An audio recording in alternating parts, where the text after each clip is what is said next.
such a lie. Assalamualaikum warahmatullahi wabarakatuh. Hai semua, kenalin nama aku Rahmah Reza, biasa dipanggil Lisa. Aku kelas 2A dari akuntansi. Untuk video kali ini aku akan menjelaskan kepada kalian tentang salah satu tempat bersejarah yang ada di Indonesia, terletak di Jakarta Pusat, yaitu Gedung Cagar Budaya. Gedung Cagar Budaya ini berada di Kompleks Perpustakaan Nasional Republik Indonesia, tepatnya berada di depan Perpustakaan Republik Indonesia. Gedung Cagar Budaya ini juga disebut dengan Geraha Literasi. Nah, pasti teman-teman penasaran kan apa aja isi dari Geraha Literasi ini? Yuk, tonton video aku sampai habis. Oke teman-teman, saat ini aku udah berada di dalam Gedung Cagar Budaya. Ya, dilihat dari gedung-gedungnya ini seperti gedung yang telah didirikan dari sekian abad berlalu ya. Nah, menariknya, Gedung Cagar Budaya ini didirikan oleh kolonial Belanda pada abad ke-20 loh. Ini didirikan bertujuan untuk dijadikan alat atau tempat sebagai pemerintahan di Batavia saat itu. Setelah Indonesia merdeka, bangunan ini tetap dipertahankan karena memiliki nilai sejarah dan arsitektur yang tinggi.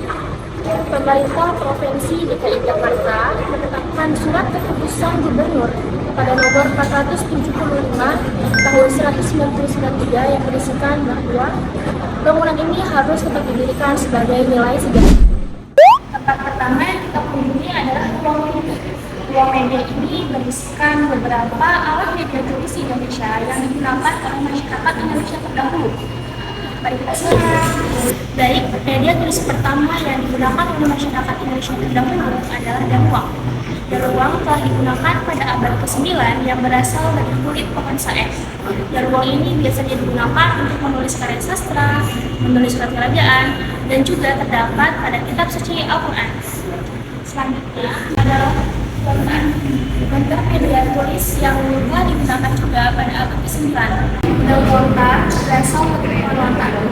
Daun lontar ini banyak digunakan pada wilayah Jawa dan Sulawesi Selatan.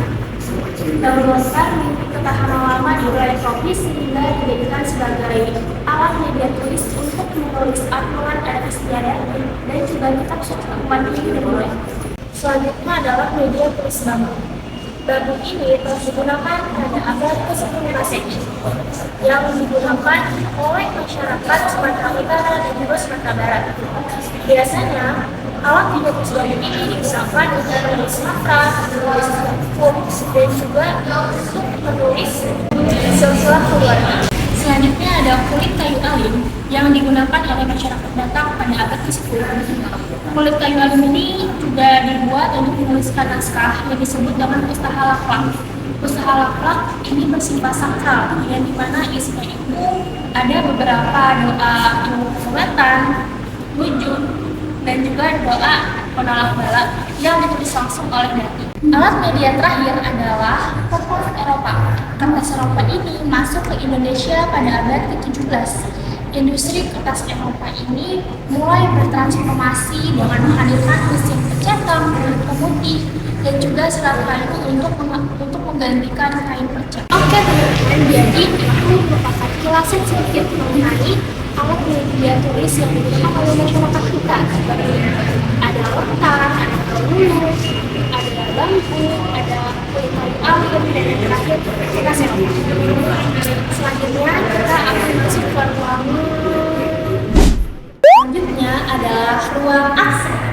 Di ruangan ini terdapat beberapa informasi mengenai aksara setiap daerah di masyarakat Indonesia. Kita masuk ke aksara yang pertama yaitu Sumatera Selatan. Di sini ada beberapa simbol dan huruf yang digunakan oleh masyarakat Sumatera Selatan. Baik, selanjutnya kita masuk ke daerah Batak. Ini merupakan aksara Batak. Seperti ini. Ada aksara dari Mandailing, Simalungun, Toba, Pak, dan juga Kar. Aksara Bali, Jawa, dan juga Sunda.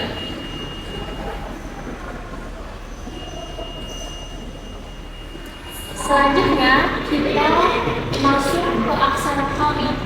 Aksara Kawi ini kembang dari Talawa yang berasalkan dari India Selatan dan datang bersamaan oleh ajaran Hindu dan Buddha.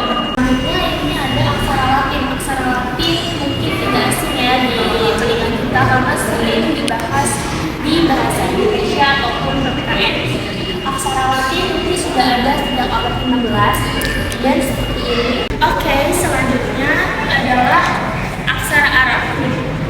Aksara Arab digunakan sejak abad ke-13 Masehi. Selanjutnya ada aksara Jangga. Berikut aksara Jangganya seperti ini. Ini aksara otak dan aksara mojo. Selanjutnya ada aksara Lontara seperti ini.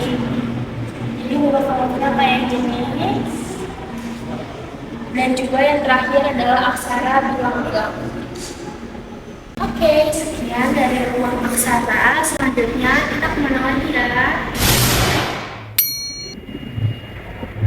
Oke, sekarang kita memasuki ruangan terakhir yang berada di Gardu Cagar Budaya Perpustakaan Nasional Republik Indonesia, yaitu ruang peristiwa membaca.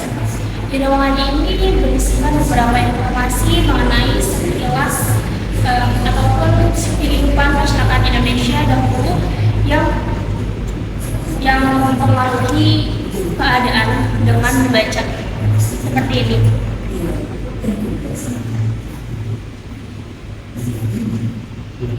Karena sejatinya membaca adalah seni memahami, menafsirkan, dan mengartikan kembali sesuatu yang tertulis. Melalui aktivitas membaca ini akan menghasilkan gagasan. Jadi gagasan yang ada di dalam kertas itu tidak ini. Oke teman-teman, jadi kita sudah berada di akhir video. Jadi itu tadi ada 3 ruangan yang ada di Gedung Cagar Budaya. Ada ruangan aksara, ruangan media, dan yang terakhir ruangan peristiwa membaca. Semoga apa yang aku jelaskan ini akan menambah pengetahuan kalian mengenai tentang sejarah di Indonesia. Dan semoga kita semua lebih tertarik lagi dengan hal-hal mengenai sejarah Indonesia.